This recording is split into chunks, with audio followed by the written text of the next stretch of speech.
Bien, alors on vient de voir que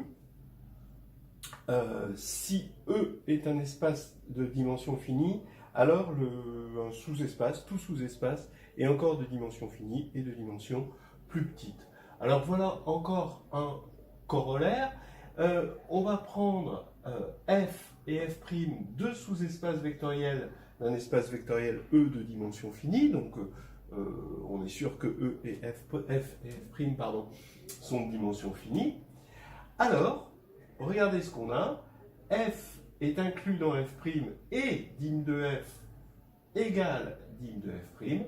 Ben, ça suffit pour avoir l'égalité F égale F'. Donc ça va être très très important. Pour avoir l'égalité de deux sous-espaces en dimension finie, il suffit d'avoir une inclusion et une toute petite égalité de dimension qui fait complètement basculer le truc vers l'égalité. Ça fait penser, donc on voit bien hein, que ça fait penser que quand on a des ensembles A et B, hein, si A est inclus dans B, bon, j'aurais dû les appeler A, A', pour que ce soit plus clair. Si A est inclus dans A' et que le cardinal de A est égal au cardinal de A', alors A est égal à A'. Donc c'est exactement ce que fait la dimension, c'est-à-dire un espèce d'instrument de mesure pour pouvoir, juste avec une mesure et une inclusion, pouvoir dire qu'on a une égalité. Là, on voit vraiment la dimension dans ces œuvres. Sauf que, on l'a vu avec la dimension finie, hein, d'accord? Si K est de cardinal Q, hein, d'accord?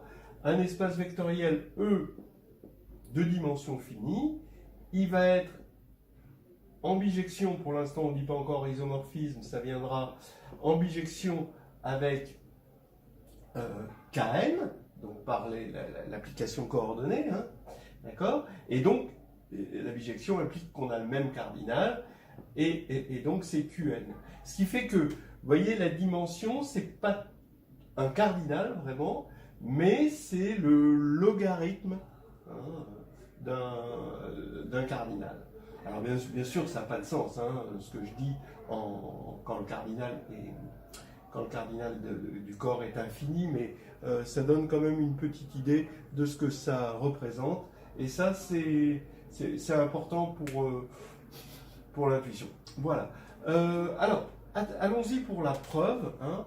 Donc, on va prendre F et F' de dimension finie. Donc, bien sûr, d'après ce qu'on a vu auparavant, puisque c'est héréditaire, et que E est de dimension finie. Et maintenant, donc, on va pouvoir trouver une base Fi, donc c'est l'existence d'une base de F qui va être de cardinal petit m, qui est la dimension de F. Ben, forcément, comme c'est une base, c'est une partie libre ici. Comme c'est une partie libre de F, c'est une partie libre de F'. Donc c'est une partie libre de F' de cardinal dim de F', puisque dim de F' est égal par hypothèse à dim de F. Ben, moralité, on sait que une partie libre qui a le bon cardinal, ben, c'est une base. Donc ça veut dire que c'est une base de F'. Et en même temps, on a le fait que c'est une famille génératrice. Donc, ça veut dire que F qui est engendré par les Fi, mais les Fi engendrent F', puisque c'est une base de F', donc F égale F'. Bon, la réciproque est claire, évidemment, hein, que si F égale F', on a la dimension. Donc, voilà, c'est dans la boîte. Voilà, alors tout de suite un petit exercice. Combien un espace vectoriel de dimension n sur un corps 4 cardinal Q possède-t-il de base? Ça, c'est encore ces exercices de dénombrement hein, qu'on va suivre petit à petit dans le cours. Hein, ça va être l'exemple courant pour voir si on a bien compris. Alors, on va compter les bases. Donc, on a le choix d'un premier vecteur. D'accord? Donc, on va prendre une base. Hein, d'accord? E1. On va choisir, comme c'est de dimension n, il faut choisir E1. Et puis ensuite, une fois qu'on a choisi E1, ben on va choisir E2, etc.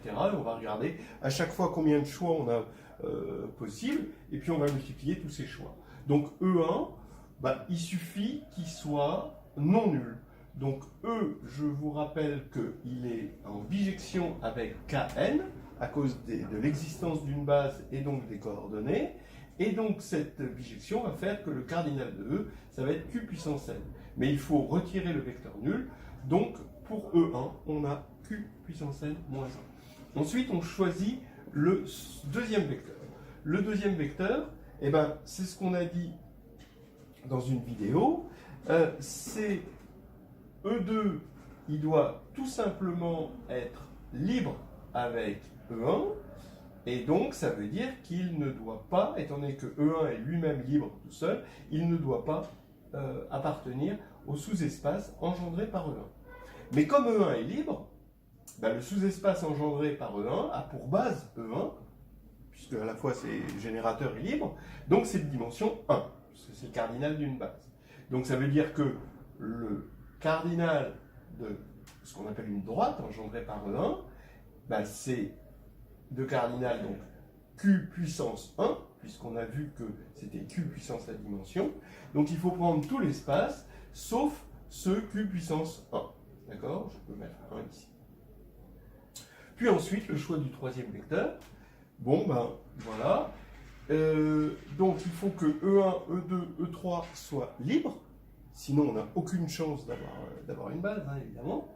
Et maintenant, E3, ça veut dire qu'il ne doit pas être dans le sous-espace engendré par E1, E2. Mais comme E1, E2 est une partie libre, ce sous-espace a pour base E1, E2, et donc sa dimension c'est 2. Maintenant, ça veut dire que son cardinal, le cardinal de ce qu'on appelle un plan ici, bah, c'est Q puissance 2, d'après la formule, que le cardinal c'est Q puissance la dimension. Et donc, comme il faut éviter ce plan, et ben, E3, on peut le choisir parmi Qn moins Q2. Voilà, élément. Donc, à chaque fois, ça va fonctionner comme ça. Dites-vous bien donc que EK, à chaque fois, on va supposer que E1, E2 jusqu'à EK est libre, d'accord? On est obligé parce qu'on veut une base, donc il faut qu'à chaque étape ce soit libre, parce que toute sous-partie d'une partie libre est libre, et on va construire comme ça, à la fin, une partie libre à K plus 1 éléments. D'accord?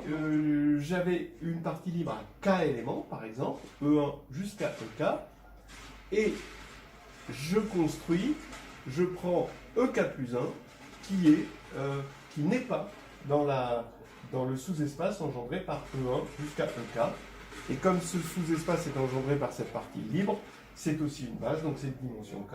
Et on va avoir Qn moins K possibilités pour choisir le K plus unième vecteur. Et à la fin, qu'est-ce qu'on obtient? Eh bien, on obtient une partie libre.